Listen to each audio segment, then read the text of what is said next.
বিশ্বের 19টি দেশের অভিবাসন সংক্রান্ত সব ধরনের কার্যক্রম বন্ধ করে দিয়েছে যুক্তরাষ্ট্র। দেশটির প্রেসিডেন্ট ডোনাল্ড ট্রাম্প স্থানীয় সময় মঙ্গলবার এ তথ্য জানান। এর ফলে এসব দেশের নাগরিকরা আর যুক্তরাষ্ট্রে গ্রিন কার্ড ও নাগরিকত্ব পাবেন না।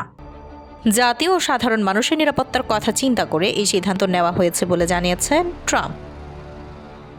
গত জুনে এসব দেশের ওপর আংশিক ভ্রমণ নিষেধাজ্ঞা দেয় ট্রাম্প প্রশাসন। এখন এগুলোর ওপর পূর্ণ নিষেধাজ্ঞা দেওয়া হলো। গত সপ্তাহে ওয়াশিংটন ডিসিতে ন্যাশনাল গার্ডে 2 সদস্যকে লক্ষ্য করে গুলি ছোড়েন এক আফগান শরণার্থী। এরপর থেকে তৃতীয় বিশ্বের দেশগুলো থেকে শরণার্থী নেওয়া বন্ধের ঘোষণা দেন ট্রাম্প। এদিকে এই 19 দেশের অভিবাসন কার্যক্রম বন্ধ করার জন্য মার্কিন সরকার তাদের অফিসিয়াল বিবৃতিতে ন্যাশনাল গার্ডের 2 সেনার ওপর হামলার কারণকে দেখিয়েছে। আফগান শরণার্থীর হামলায় এক সেনা ইতিমধ্যেই মারা গেছেন। গতকাল ট্রাম্প মন্ত্রিসভার বৈঠকে বসেন। সেখানে সোমালিয়ার শরণার্থীদের বিরুদ্ধে সবচেয়ে বেশি নিষেধাজ্ঞা করেছেন মার্কিন প্রেসিডেন্ট। তিনি তাদের আবর্জনা হিসেবে অভিহিত করেছেন। এমনকি ডেমোক্রেটিক পার্টির নেত্রী ও কংগ্রেস সদস্য ইলহান ওমরকেও আবর্জনা বলে মন্তব্য করেছেন তিনি। ইলহান মার্কিন নাগরিক হলেও তার পূর্বপুরুষরা সোমালিয়ার বাসিন্দা।